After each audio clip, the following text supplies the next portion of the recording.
So remind me again, you were playing hardstyle this Furality. Why did you choose hardstyle?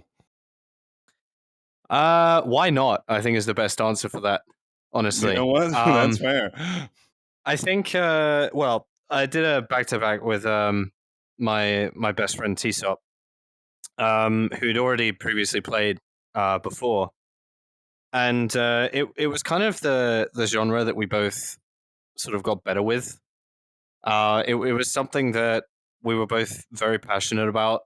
It was kind of our thing, and it was kind of how we went from kind of being acquaintances to really good friends. So that whole genre just means a lot to us, and to kind of like show off our energy and passion and everything, and putting it into a genre and playing it for all the people that were at Furality was amazing. So to kind of sum it up, hardstyle is everything for us, and it was there was a no brainer. I don't think we would have chosen any other genre, to be honest.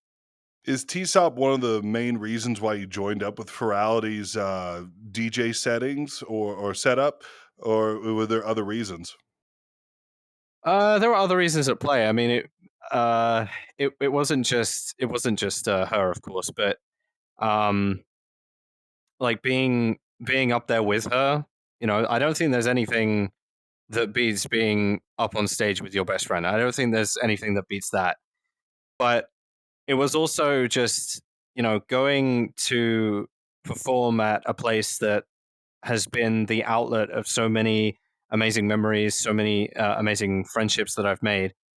Um, and being able to be on that stage after saying a few years prior, I want to be there one day, and to be there performing in front of them, you know, and just pumping my fists and everything just was an awesome time. And to see them enjoying themselves and seeing them smiling as well was just honestly, I can't find the words for it. But yeah, it's just so many feelings and so many emotions at the same time. It's unbelievable.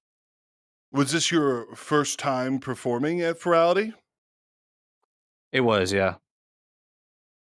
I mean, so like, how was that experience in getting set up? Like, had you ever done visuals like that? Have you, DJ'd in VR chat before? What's been your experience leading up to the event?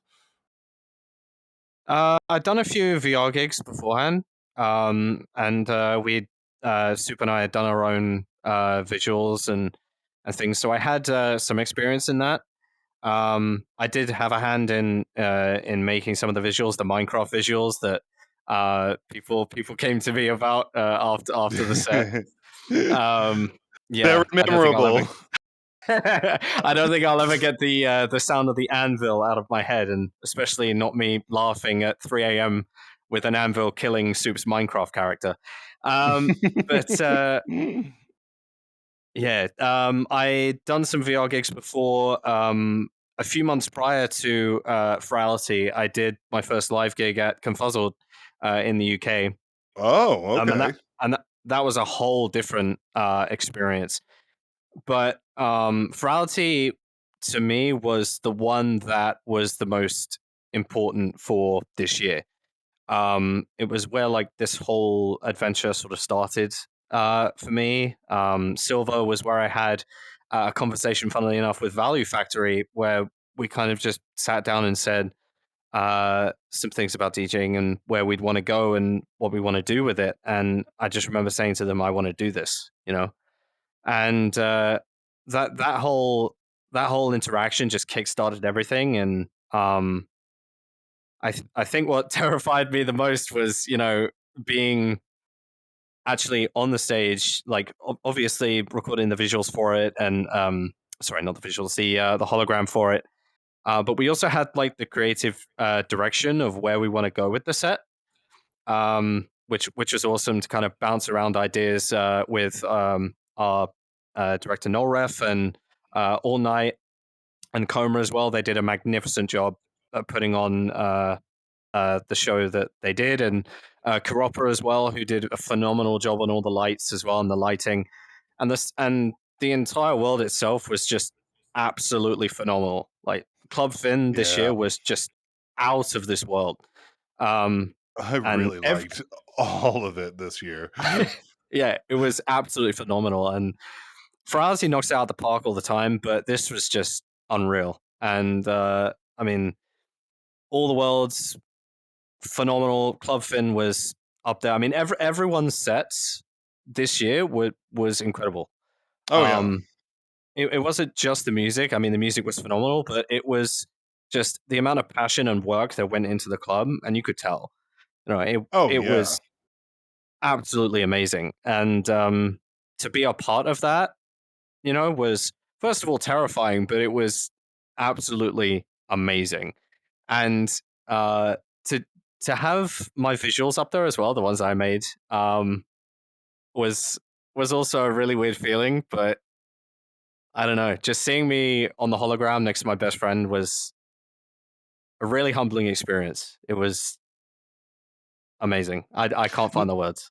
Well, and then, obviously it was pre-recorded so it could work in VR chat, so I assume you were on the dance floor during your set. How was the reaction of the crowd that you were surrounded by?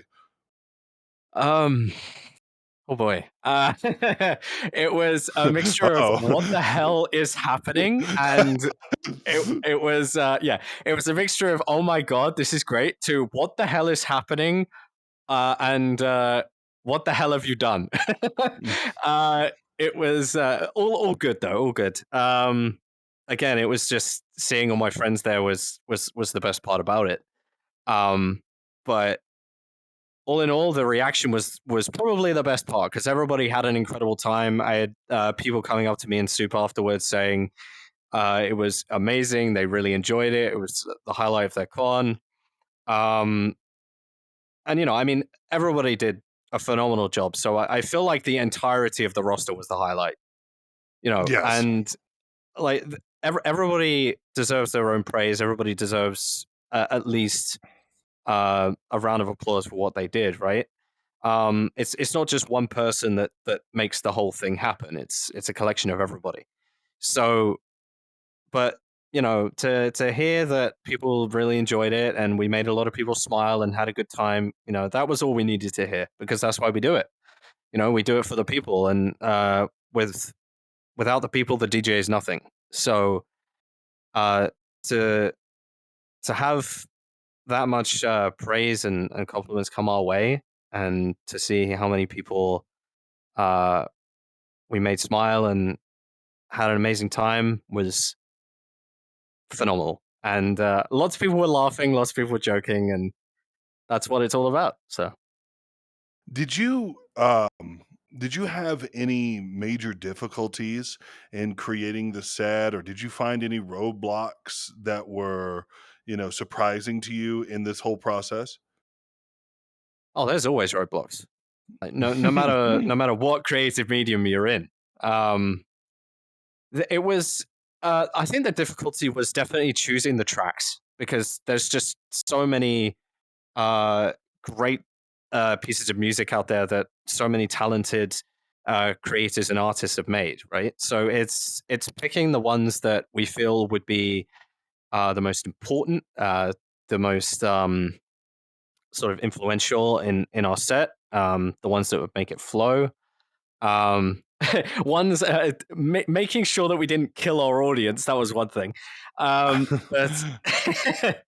but but yeah, it was mostly just organizing the set, making sure the tracks were in the right place. You know, the right tracks were chosen. But it was also getting through the frustration of wanting to use tracks that weren't released yet. You know that we had such big ideas for certain pieces of music that just weren't released yet, so we couldn't use them.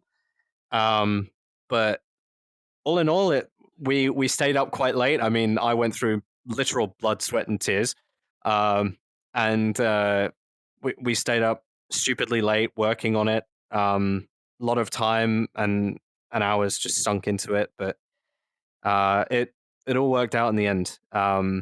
And balancing, you know, personal life and university and things like that. Um, you know, everything has a way of working out in the end. So yeah, I don't regret anything from that time. Well, that's great.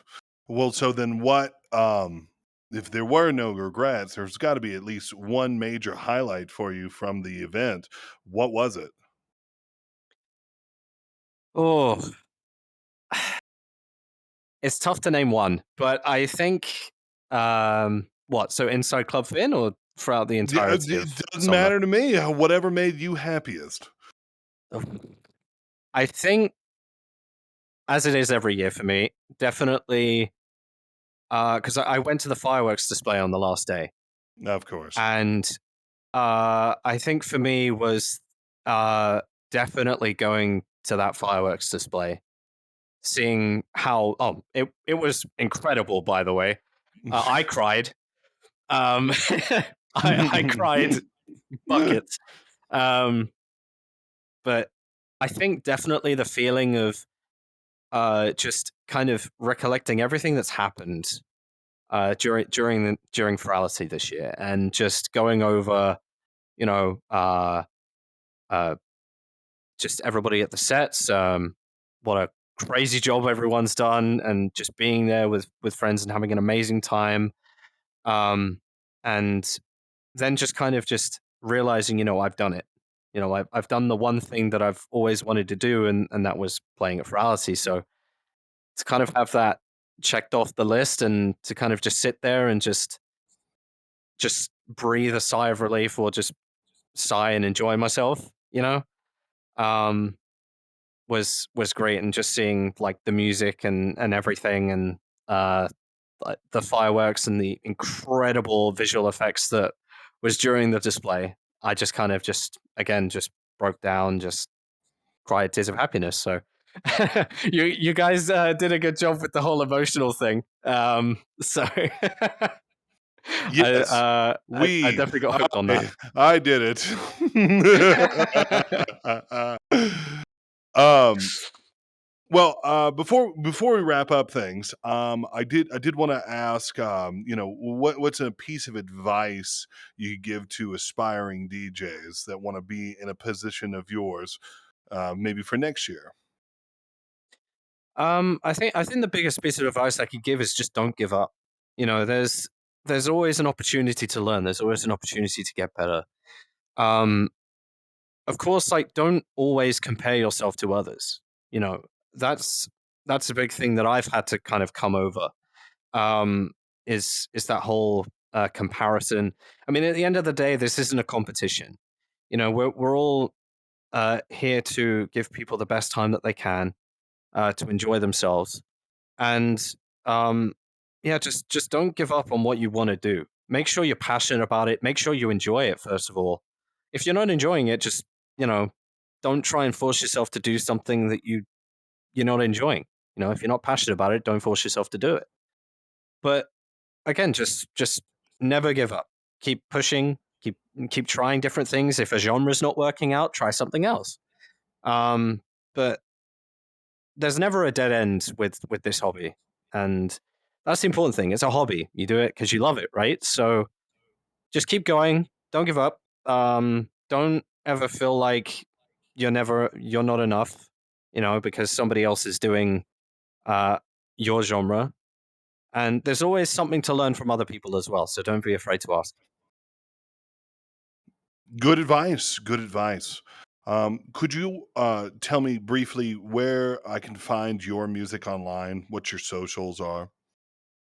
Yep, you can find set videos of Furality from this year, and also the Confuzzled set that I did this year as well. You can find them on YouTube on both mine and T-Stop's channel.